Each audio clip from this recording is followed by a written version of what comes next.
Fala, manos, mais um vídeo aqui do Refaz Sentido, pra gente falar sobre tudo, pra gente falar sobre nada, pra gente falar sobre alguma coisa.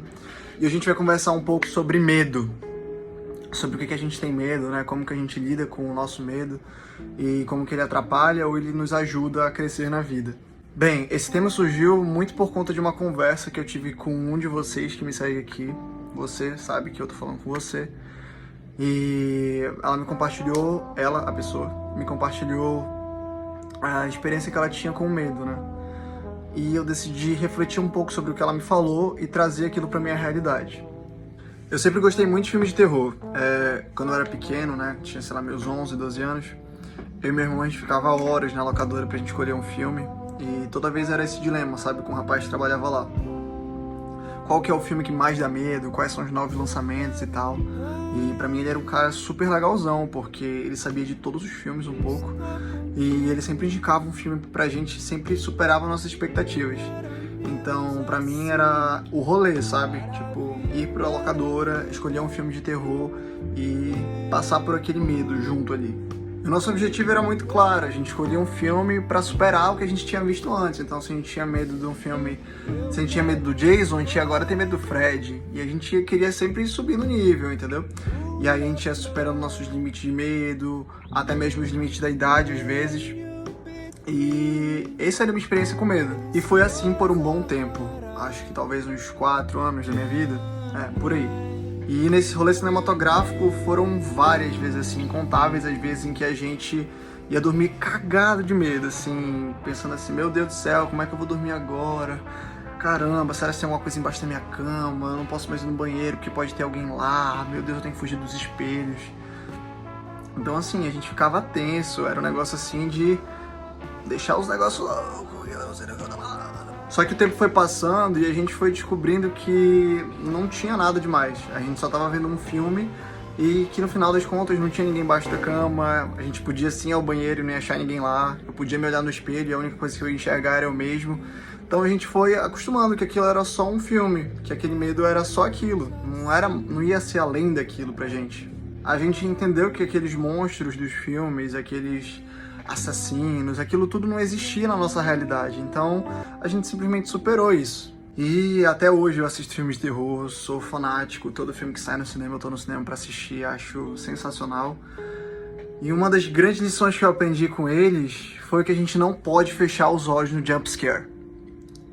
Joca, como assim, Joca? O que é jump scare? A gente não pode fechar nossos olhos na hora que vem aquele sustão louco, que do nada apareceu o palhaço na tela, do nada aparece um espírito ali correndo. A gente não pode fechar o olho. E o que eu quero dizer com isso pra vocês? Eu quero dizer que a gente não pode fechar os nossos olhos pros nossos medos, que a gente não pode fugir deles, que a gente não pode se tornar refém deles. Porque se a gente deixar, eles vão montar na gente. Eles vão ditar o que a gente faz, o que a gente deixa de fazer, até onde a gente pode ir, quais são os nossos limites de verdade. E isso pode ser muito frustrante pra gente, porque a gente vive numa vida, então, que a gente não consegue controlar tudo. Claro que a gente não consegue controlar tudo, tá, gente?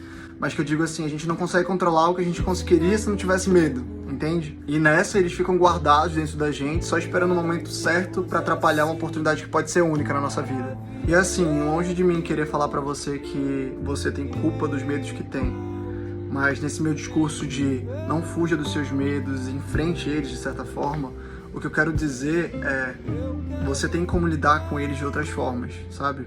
Você não tem culpa de ter os medos que tem. Você não tem culpa das inseguranças que você tem. Você simplesmente as tem.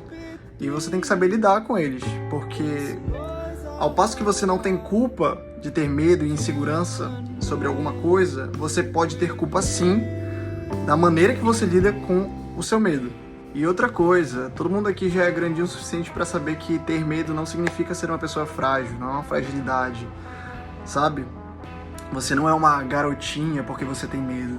E você é só um ser humano que tem as suas dificuldades em enfrentar algumas coisas, ponto, é isso. Não tem tanta coisa assim, não é tão, sabe? Não vai muito além disso. Então esse vídeo aqui, na verdade, é uma chamada para aquele seu medo que te atrapalha, que impede que você se desenvolva em alguma área pessoal sua, alguma área profissional, um medo que te paralisa de graça, assim, sabe? E um alerta para que você trabalhe ele, para que você entenda ele e para que você minimize a forma que ele aparece na sua vida. Porque aí sim você vai ter um controle maior sobre as coisas que acontecem na sua vida. E assim, obviamente, o medo não é um sentimento 100% ruim. Ele tem coisas boas na nossa vida. Por exemplo, se a gente está numa situação em que a gente está em perigo, que tem animais peçonhentos ou algum animal que represente alguma ameaça à nossa vida, a gente vai ter mais cuidado, a gente não vai se colocar em situação de risco, a gente vai usar o nosso racional para complementar aquela situação. Então, ter medo tem como ajudar a gente em situações. Mas, em contrapartida, se a gente coloca uma situação aqui, eu tenho medo de não passar na prova e por isso eu tenho que estudar. Ou eu tenho medo de ser uma pessoa solitária e por isso eu tenho que me juntar com pessoas. Eu acho que é muito ruim a gente motivar as nossas ações por medo. Ou seja, é bom que a gente ressignifique isso. Por exemplo, como eu falei ainda agora, eu tenho medo de não passar nas provas, por isso eu estudo. Não, eu estudo porque eu quero ser um bom profissional, porque eu quero ser um excelente médico, por isso e por aquilo outro. Não porque eu não quero passar numa prova. Eu tenho medo de não passar na prova e por isso eu estudo? Não pode ser isso. Ou na outra situação, eu tenho medo de ficar sozinho. Essa não tem que ser motivação para que você se comunique com outras pessoas e esteja, cada vez aumentando o seu campo de socialização. A desculpa real deve ser: eu me sinto muito melhor quando eu tô com pessoas, então pessoas me fazem bem, então é por isso que eu gosto de estar com pessoas, sabe? Como eu falei ainda agora, eu descobri que os monstros dos filmes não existiam daquela forma e que eles não iam vir pra minha realidade e iam me assombrar. Mas eu descobri que a minha vida pode ser um monstro se eu deixar ela com os medos me dominarem, sabe? Deixar os medos me controlarem.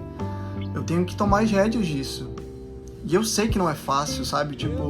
Não é algo que eu vou falar que você tem que superar sua insegurança, seus medos. É algo que você tem que trabalhar com muito afinco, sabe? Com muita vontade e querer melhorar e ir atrás disso. Não tô falando de fobias aqui, eu acho que vocês devem imaginar disso. Eu tenho noção que é algo que vai muito além do racional. Mas mesmo os nossos medos racionais, eu acho que a gente tem que enfrentar de frente para que a gente supere e aquilo não seja um empecilho para que a gente chegue onde quer chegar. Entenderam? Então é isso, manos. Esse foi mais um vídeo aqui do Refaz Sentido. Se vocês gostaram, assistiram até agora, eu peço que vocês curtam, compartilhem com as pessoas que vocês acham que têm medos e que deveriam enfrentar os medos da forma que eu falei aqui. E lembrar sempre que no jogo do medo, ou você controla ou você é controlado. Então a gente precisa escolher para que a gente não sofra e não seja refém dos nossos próprios medos. Obrigado por vocês ficarem até aqui. Beijo.